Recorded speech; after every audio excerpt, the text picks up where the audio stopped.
Well, we can once again sit back, relax, and watch massive tornadoes tear through parts of Oklahoma on the silver screen with Twisters now playing in theaters. I'm joined by meteorologist Matt Gray here. And Matt, this is a sequel of the original movie, and that would have a big impact on meteorology. That's right. There's so many people who I went to class with, and even 15 years after the movie came out, that was still the movie that everybody talked about, that people used as inspiration. Something like 50% more meteorology degrees in the 10 years after Twister came out. Yes, so this was a huge thing. Plus, storm chasing's taken off and away before. You saw every documentary in the 2000s was about storm chasers and the crazy things that they did. So this is a very influential movie. And could we see things repeat again? Well, I think we might. Okay. Now, while these movies are certainly action-packed, how realistic are they? Okay. So that's, you know, we all get to laugh, right? We get to laugh at some of the silly things that happen in these movies, but they're actually a lot more realistic than you might believe at first. And that includes what that guy was yelling about, those twin tornadoes. It's pretty rare, but yes, this really can and does happen, and it's been caught on film.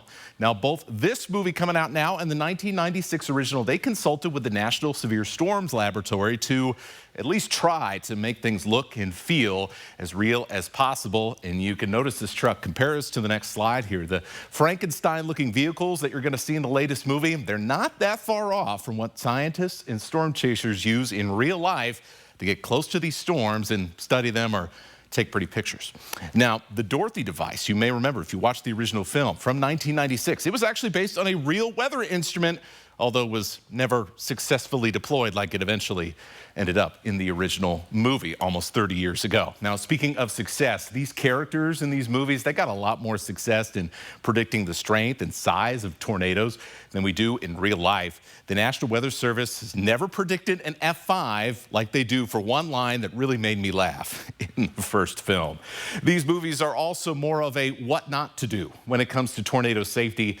Hiding under an overpass, and this happens in both movies, is a great way to either get your car flipped over or turn into a human pincushion from debris coming through that wind tunnel effect. And I've also got another big gripe. In fact, it starts in the very beginning of the original film, characterizing tornadoes as kind of sucking things up like a vacuum cleaner.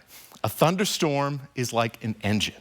Warm air comes up and in, cool air goes down and out.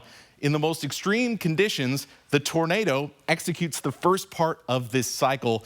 The fast-spinning winds, they rotate and they rise upward into the storm. Nothing's getting sucked up into a tornado. It's getting pushed up into the sky. It's kind of scarier if you think about it.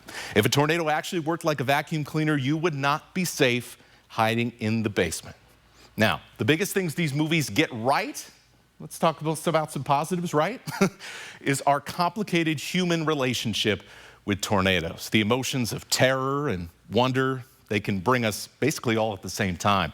It's a conflict between safety and spectacle. The original film got us to sympathize with both of them through their characters and inspire two generations of scientists. And we'll see if this remake can do the same.